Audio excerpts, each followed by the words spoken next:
Bem, na telinha da Band está aí o número do telefone para você conversar com o William, com o Dr. Denis, para qualquer assunto sobre a aposentadoria, INSS. O grande problema que o cidadão vai do seu trabalho ao INSS, quer aposentar.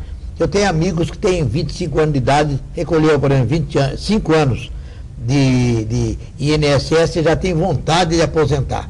E daí alguns deles inventam dor na costela, dor de lado, dor na perna. Lá cai na perícia daí, né, William? Passa tudo pela perícia, porque assim, o grande ponto na hora de se falar dos benefícios por incapacidade na perícia médica é que as pessoas precisam diferenciar o que é uma doença e o que é uma incapacidade. Por quê? O INSS ele resguarda aqueles que estão incapazes de trabalhar, mas não aqueles que estão doentes. E uma coisa não necessariamente é igual à outra.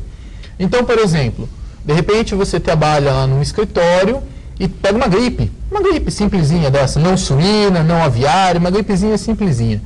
Você está doente, né, existe um código para essa gripe que você tem, mas você não está incapacitado para a sua função no escritório. Então existe doença, mas não existe incapacidade. Logo, não existiria benefício do INSS. A grande análise, quando você vai passar por uma perícia, é que o INSS reconheça qual a sua atividade profissional e qual a doença que você possui. Quem vai atestar a sua doença é o médico que está fazendo o seu acompanhamento. Ele vai dizer qual o seu quadro clínico, qual o tipo de tratamento que você tem que fazer, se você vai passar por um procedimento cirúrgico, de repente, o que está acontecendo com a sua saúde. Isso o seu médico, pode ser o médico do SUS, pode ser um médico particular, ele vai dar atestados que mostrem a sua situação. Por outro lado, o seu cadastro no INSS tem que estar completo. Nós temos que conhecer a sua vida. Então, se você vai passar por uma perícia, leve a sua carteira de trabalho, leve os seus documentos, para que efetivamente nós saibamos qual é a sua atividade, qual é a sua profissão, para que o perito depois possa fazer esse batimento entre a sua atividade profissional e a doença que você está apresentando. Doutor Denis. Eu queria, inclusive, aqui questionar a respeito da autoprogramada.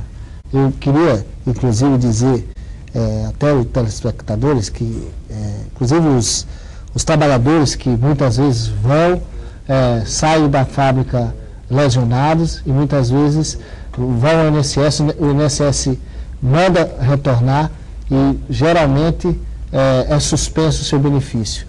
Eu queria ver do William o seguinte: por que não acabar com essa autoprogramada? Porque isso é um absurdo completo. Tanto que a Justiça agora, recentemente, o Tribunal Regional Federal da 2ª Região conseguiu eliminar que enquanto a perícia não for realmente realizada, ele vai continuar recebendo o auxílio acidente. Então, pelo INSS. Porque o que acontece? O INSS retorna, a empresa diz: você não está apto, retorna novamente. E aí fica nesse jogo de empurra.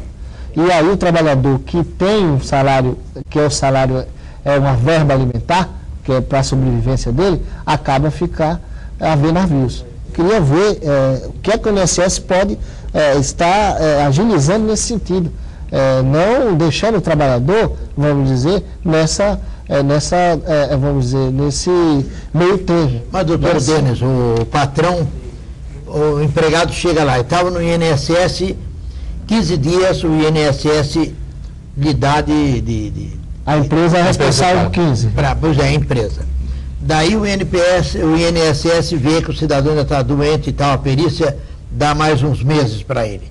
Daí fala: bom, agora já faz de 4 meses, é isso mais ou menos a média? Vai depender de cada situação. De cada situação. Ele volta para o emprego dele e o patrão fala assim: não, você não está apto para trabalhar, você não está aguentando mal baque. Daí quem é que é responsável? O INSS, a perícia ou o patrão? Então, o INSS ele vai entrar sempre que efetivamente existir a incapacidade para o trabalho. Para as pessoas que estão nos assistindo entenderem o que é chamado de autoprogramada.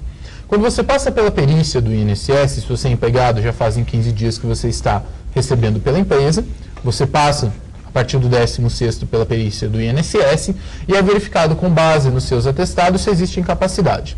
Uma vez constatada que existe essa incapacidade, o médico vai dar, com base na literatura médica, um período de benefício, um período em que você vai ficar recebendo para que você possa fazer esse seu tratamento. O que seria, para se entender melhor, isso que o médico vai consultar o quê?